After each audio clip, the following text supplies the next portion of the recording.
Howdy folks, Ed Sunderland here with my blogger blog, howtofloortile.blogspot.com, and probably one of the most viewed, visited pages on this entire site, and I've got like 240, 250 articles with photographs on it, was how to cut glass tile. And one of the things that I do first of all is on the deck, the saw deck, is I take a piece of 1/4 inch hardy backer, about a little bit bigger than the size of the deck, and then I just run it through the saw. And what that does is it leaves me a channel through the hardy backer, so the blade just fits through this like 1/8 of an inch channel here, okay? And what that does is it supports glass, little pieces of glass and what have you. It gives you a good solid flat deck across here, and it gives you a solid surface that you can cut glass with. Now I use a piece of blue tape, painter's tape, just regular blue painter's tape, and usually I like to try to put it on both sides, front and back. And the reason is whenever this stuff gets wet, these sheets of glass, if you're using sheets of glass, the material begins to get wet, softens, and starts to fall apart.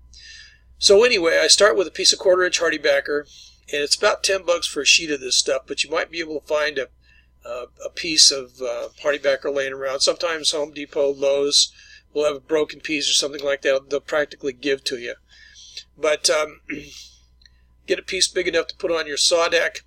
If you got a deck that moves in and out, or maybe even a stationary deck, this might help. I don't know what kind of a saw that you're using, but on the typical saw deck that moves forward and back, get a piece of 1/4 inch hardy backer that fits the deck, and just go ahead and run the saw blade through it. Make sure it's squared up against the fence down here at the bottom. There's a fence down here. Make sure it's squared up against that, and make sure that it doesn't move. And then lay your glass in with your mark on the glass on the blue tape. And what this does is two things. One, it keeps the glass from falling through into this channel that's below this hardy backer. This channel right here, it's about 3/4 of an inch wide at the top, maybe even an inch. And these little pieces of glass and stuff want to fall down in there. And the edge of the tile wants to bend over into that channel whenever you run the saw through it. You know, just little 1-inch pieces that are like an inch long. The saw blade is going to want to pull it down into that channel. So if you've got this hardy backer deck, flat deck on top here, it prevents that from happening, and it makes it much easier to cut glass tile. Furthermore, you can take the pencil mark that you've got. You can barely see it here. You can take the pencil mark, the mark at the bottom, the mark at the top, and just line them up with the top and bottom of this channel that you've already cut. And you've already got a line. You know exactly where your saw blade is going to go because you've got the channel where the saw blade just went. So when you cut the glass on that line, you're going to have an exact cut. It's going to be right on. So this is just a little tip that I suggest you use if you're going to be cutting a lot of glass tile. This makes a world of difference. It makes it a lot easier to cut. If you've got any tile really that's a sheet tile that's has a backer, like some kind of design element tile, if you use this, it makes it much easier to cut it. It just makes it a lot easier, and it's a lot safer too. And it's 1/4 of an inch, so it's not going to make that much of a difference in the saw depth here.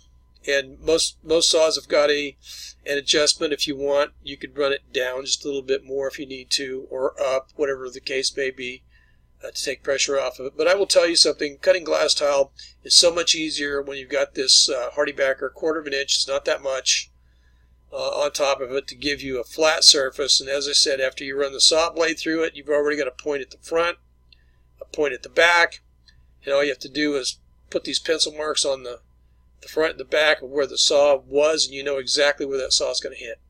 And as you can see, I got some pretty tiny pieces that came off of that piece of glass that that I was cutting. So my advice is if you're going to be doing a backsplash or some bathroom work or something like that, or floor work, and you've got some inch by inch, inch and a half by inch, 2 by 2, you've got small tile that's got a mesh back on it or something like that, I strongly advise you use this method of cutting your tile, because it's, at least for me anyway, it's made a huge difference. It's much safer than trying to cut this stuff on a deck that's got this big channel right here, because it's almost dangerous. So anyway, I hope this little tip helps. I've got some other tips I'll be showing here pretty soon. This is going to go on the website, so y'all can take a look and see if it might help you.